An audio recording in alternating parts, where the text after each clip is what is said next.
At issue tonight, pipeline politics. Alberta and Ottawa sign a historic agreement that could lead to a new pipeline. This agreement today between Alberta and the Government of Canada, it's the first step.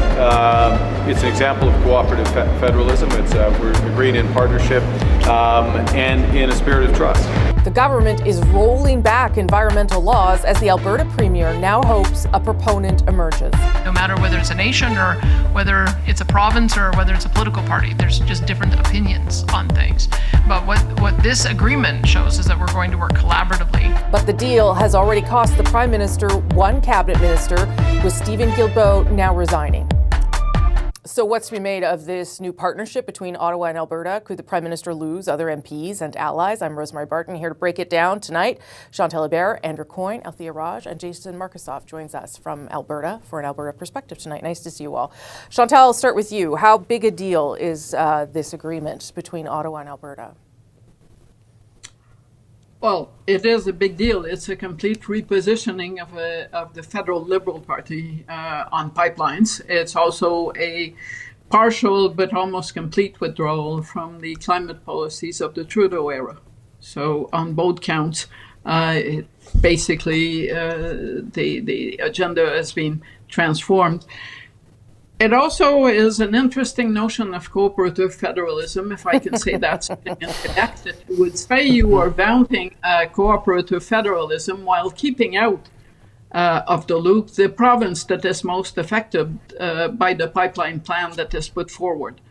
There are times when words have meanings. In this province, cooperative federalism, I spent all day trying to put the word Quebec where BC was in all these announcements. And I thought I was in a fifth dimension. So I'm guessing BC voters who voted for the Liberals will have a lot of questions. Andrew, were you surprised at how bold it was and how far it went in terms of giving Alberta the things that it's wanted for so long? Yeah, it's not just an agreement for today, it's a partnership. We now have the federal Liberal Party and the Alberta United Conservative Party as partners. They have kind of joined hands and jumped on this because they both need each other in this respect. Carney needs to be able to fend off people saying this isn't a real pipeline by saying, well, Danielle Smith seems to be okay with it. And she needs to be able to similarly cite that the Liberals' environmental credentials, if they still remain, against those who say that we've just simply given up the store on that. So it's remarkable to see them working together in this way. It's remarkable also to see that you're getting actually better environmental policy out of it. We're replacing flawed regulatory and subsidy schemes with carbon pricing, which was supposed to be the deal from the start. Althea made a face, so I'll go to her about the environmental policy there. Althea? Well, I assume that Andrew is talking about the clean electricity regulations. So basically, Environment Canada has studied this and estimates that if you have an equivalency from only industrial carbon pricing, that price would have to be $400 a ton. And on our technical call today, we were told basically that that is not a number that Alberta is willing to pay, and that there are other parts of this agreement like competitiveness and affordability that will make sure that actually we do not get the equivalency, and that's why that word is not in the agreement. We will not achieve the same greenhouse gas emissions with this carve-out of the regulations in favor of industrial price. So I'm sorry, but it is complete BS that this will result in better environmental rules. Thank you. Okay.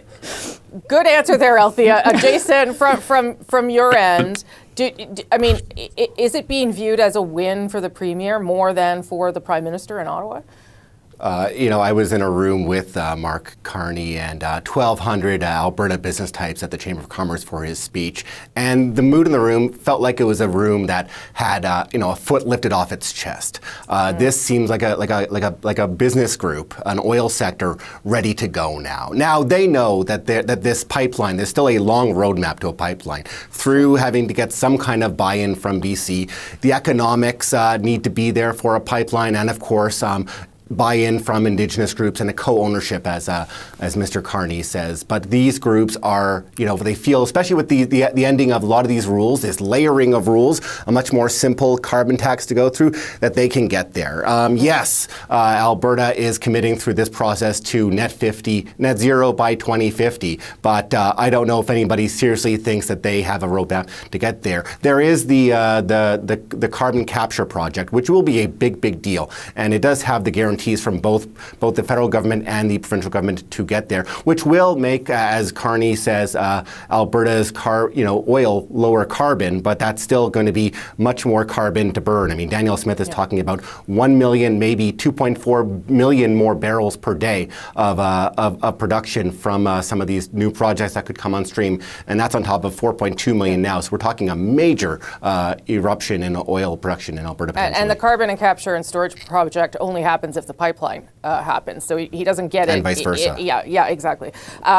Chantal, did it make sense to you, given particularly what Althea said there, that Steven Guilbeault had to walk away from this? Because yesterday it seemed as though they had convinced him not to, and today a complete about-face and strong reaction from him.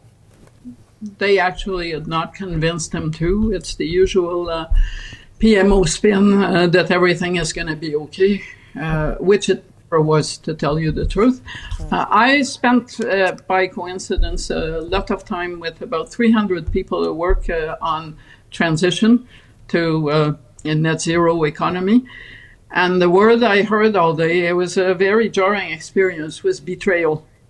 And that is what people were saying even before they saw this. And I'm not talking people who wear sandals and are going out with a sign to say, save this tree.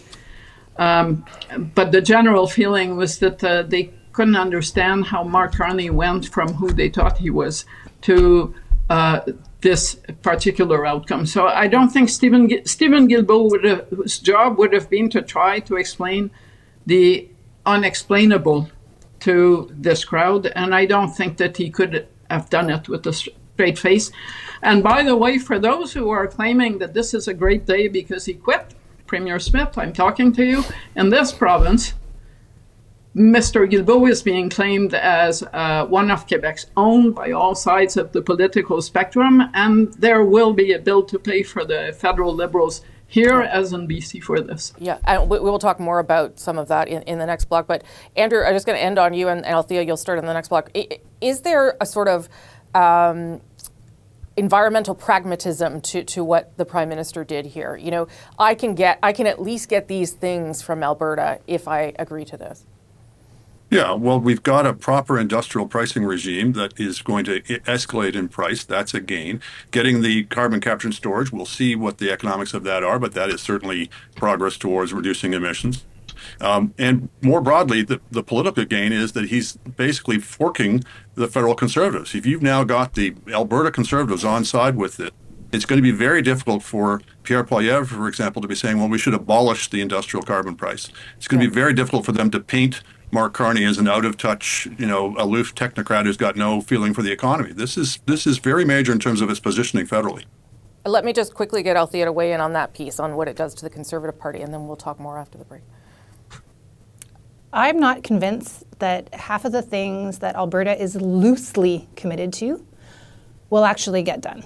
In fact, they had already committed to pathways, and now it is a pipeline, and then you get pathways. The two now come together. That is a rollback. That is not an add-on. When you have a political party that could very well lead the next government saying that we're going to get rid of industrial carbon pricing, then that carbon price is worth zero. So all those investment in the oil sands are worthless. So if you're a company that wants to invest billions of dollars to clean up your grid and your emissions, what incentive do you have unless the Conservatives look like they will never form government? I think there is a risk of uncertainty there.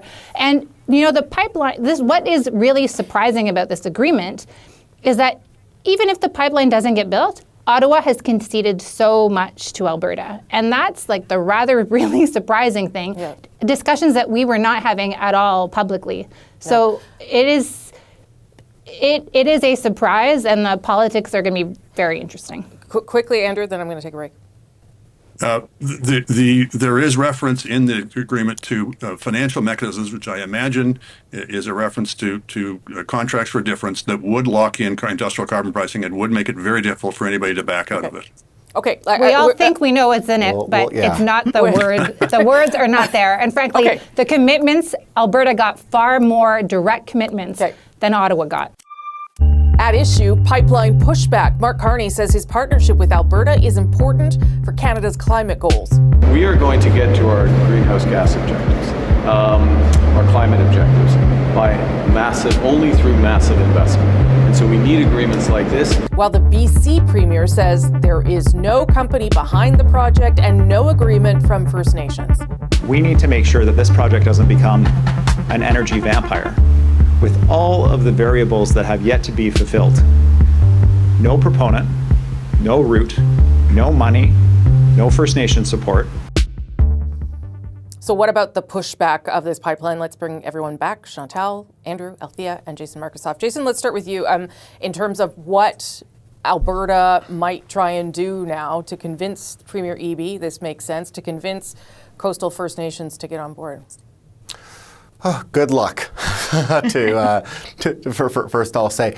Now, there was some language in the Memorandum of Understanding that commits Alberta to collaborating with the British Columbia government to ensure that economic and financial benefits are going to be in place on this pipeline. Now, economic is not surprising. We're talking about, jobs in Kitimat, BC, or Terrace, BC, or along the route.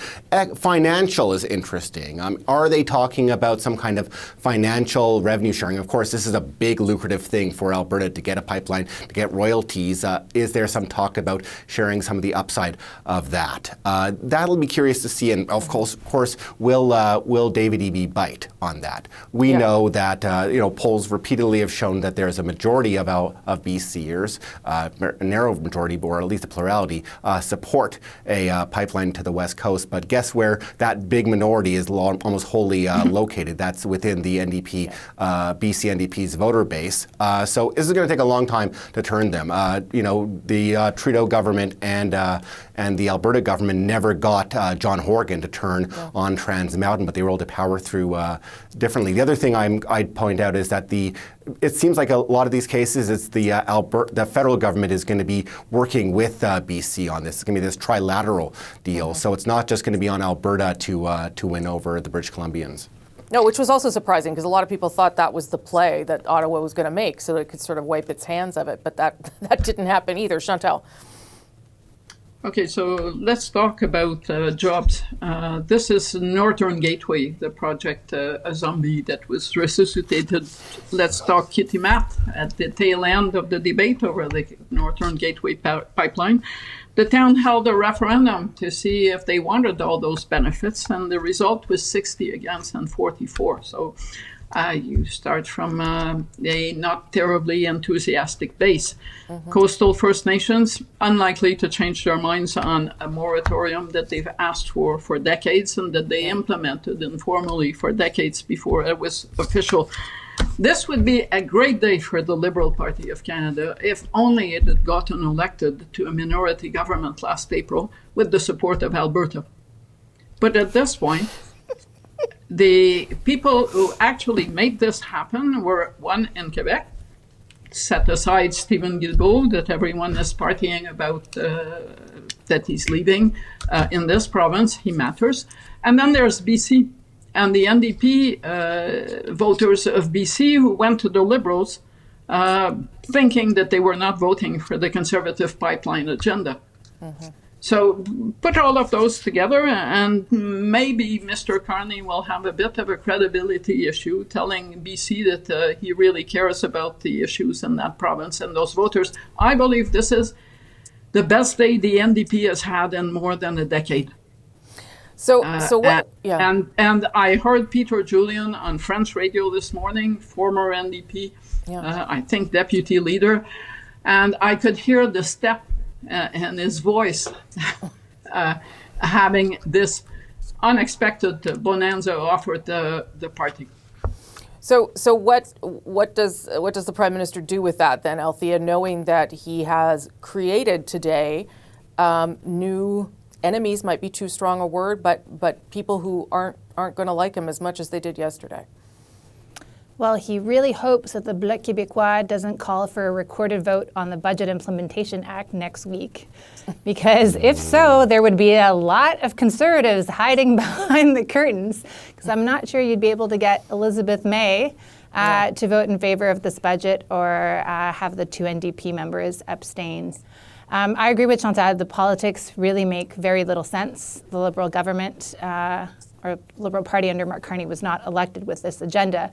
But he must feel that he has enough political capital to waste to plow through with an agenda like this. I mean, when you listen to the debates in the House of Commons, it's kind of easy to forget that the progressive side doesn't exist because we don't really hear from them, especially if you're listening in English, because only the Bloc Québécois is kind of raising climate as an issue.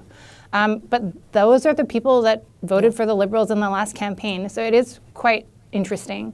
The other thing I think it's worth flagging is this Memorandum of Understanding does not say the north coast of British Columbia.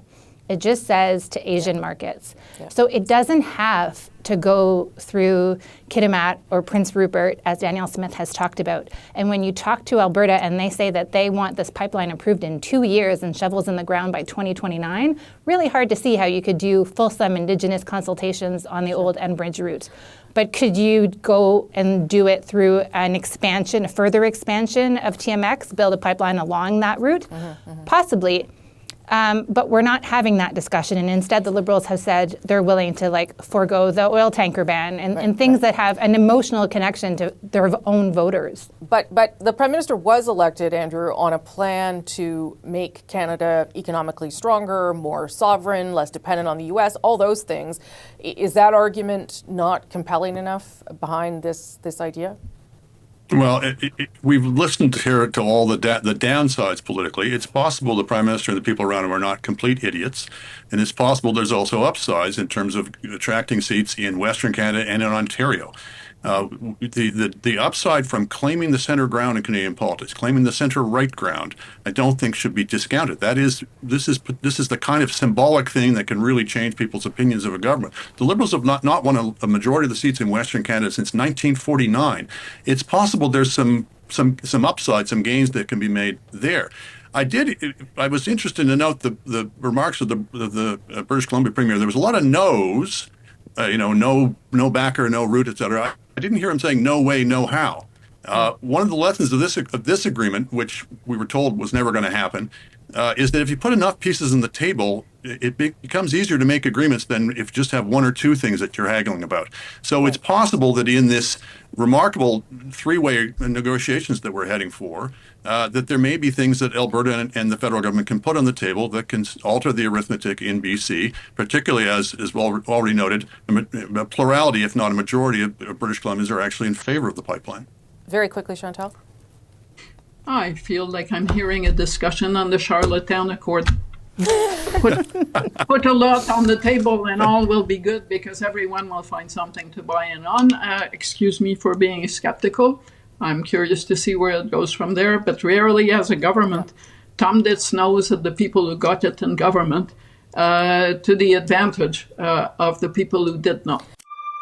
At issue, sectoral supports. As the trade war with the U.S. continues, Ottawa is looking to support the affected industries. Of course, we want to further improve the existing trading relationship with the United States. We stand ready to re-engage when they are. But at the same time, we're going to do a few other things. First and foremost, build this economy, to be masters in our home, maîtres chez nous, and invest to make sure our strategic industries are there. So what do these supports mean for those industries affected, steel and softwood lumber? Is there hope for a deal with the U.S. still? Let's bring everyone back. Chantal, Andrew, Althea, and Jason. Should point out the Prime Minister is going to Washington next week for a FIFA event, but he'll see the President there and apparently had a brief conversation with him this week. Althea, I'll start with you. What do you make of, I guess, the timing and whether the government is supporting these industries enough in light of the fact that talks remain frozen for now? Well, there was a lot of pressure to deliver something on softwood for the industry because they had kind of been left out of the conversation, and they were being drilled in the House about it. So I think that they're responding to that. They feel that they need to do that, and also there's obviously no advancements, deep freeze as the negotiations might be, even though the President and the Prime Minister are texting each other. Can I just make a link back to our previous conversation? Please, because I think that what this agreement shows should have us all a little concerned that if this is the way Ottawa is negotiating with the province of Alberta, what is Ottawa willing to give to Washington? That, to me, is like the parallel between these two, because there were a lot of rumors in the fall about supply management being on the chopping block, cultural industries being on the chopping block. We've talked about this before, but maybe it was a good thing that the negotiations were put on hold, because I'm not sure the Carney government is as great negotiators as probably they would like us to think. What do you think of that, Andrew? Well, they have different priorities and different things they'd like to protect. I, for one, would cheer if we gave up supply management, but others might differ. But I think there's a rather a distinction to be made, but politically, between making concessions to get an agreement with a Canadian province and making concessions to get an agreement with Donald Trump. And I don't think we can necessarily say that their actions in one are predictive of the other. But I think what this tells you is there's no deal within sight. Probably is not a lot to be invested in trying to get a deal because you're dealing with a very erratic and unpredictable person. Ordinarily, I would not be particularly keen on bailing out or supporting these sectors, but in the situation they find themselves where it's not as if they've suddenly lost competitiveness and you just have to say, sorry, boys, we got to move on to other industries. And it's not as if this is a temporary trade war where you just take out a line of credit and riding out. This is, the tariff could be 25% on Sunday, 50% on Monday, and 0% on Tuesday, and you've got no way to predict it. This kind of massive radical uncertainty, it means some policies you would ordinarily not countenance are more acceptable. Yeah. Chantal? I agree with Andrew on this. And I do agree that it sends a signal that there's not going to be some kind of stable arrangement with the United States anytime soon. I also agree with Althea on the fact that if the way you negotiate is to go to the table and be able to, or be willing to offer as many concessions as it takes to get a deal, that does and has today sent some shivers of what is it going to be when they negotiate with Donald Trump, let alone when they negotiate with other provinces. Some of those carve-outs today, do you seriously think other provinces will not want them on electricity regulations, etc.? So, I am sure that some people in the White House took note that this is not maybe the biggest team to hang on to some line in the sand for very long. Jason, last word to you on whether you think this support indicates that we're not getting anywhere with Trump. Well, I mean, I think that to Althea and Chantal's point, I don't think that the thing that the same White House will see that other countries have dealt with, settled for 10%, 15% baseline tariffs, and that Canada has been much more patient. But I do think there is that parallel here for other provinces. I mean, we already hear apparently Doug Ford talking about carve-outs. The carve-outs are real. But in terms of this deal, I want to hone in on the one interesting facet of it. It's the fact that there's this 50% subsidy now for the federal government will pay for any steel shipments or forestry shipments across the country. To settle the argument that we're not buying enough from across the country because it's cheaper from imports. This could well stoke a lot more cross interprovincial trade. But if you're creating this, this new 50% subsidy for all shipments, you're going to create this expectation that that's going to be permanent, and any new clientele and business you'll create across the country with that may well rely on this permanent subsidy. So, which I'm sure will delight Andrew to no end. Okay. Don't get him started. That's the end. We can't get him going again. All right. Thank you all very much. That is At Issue for this week. I'm Rosemary Barton. Thank you so much for watching.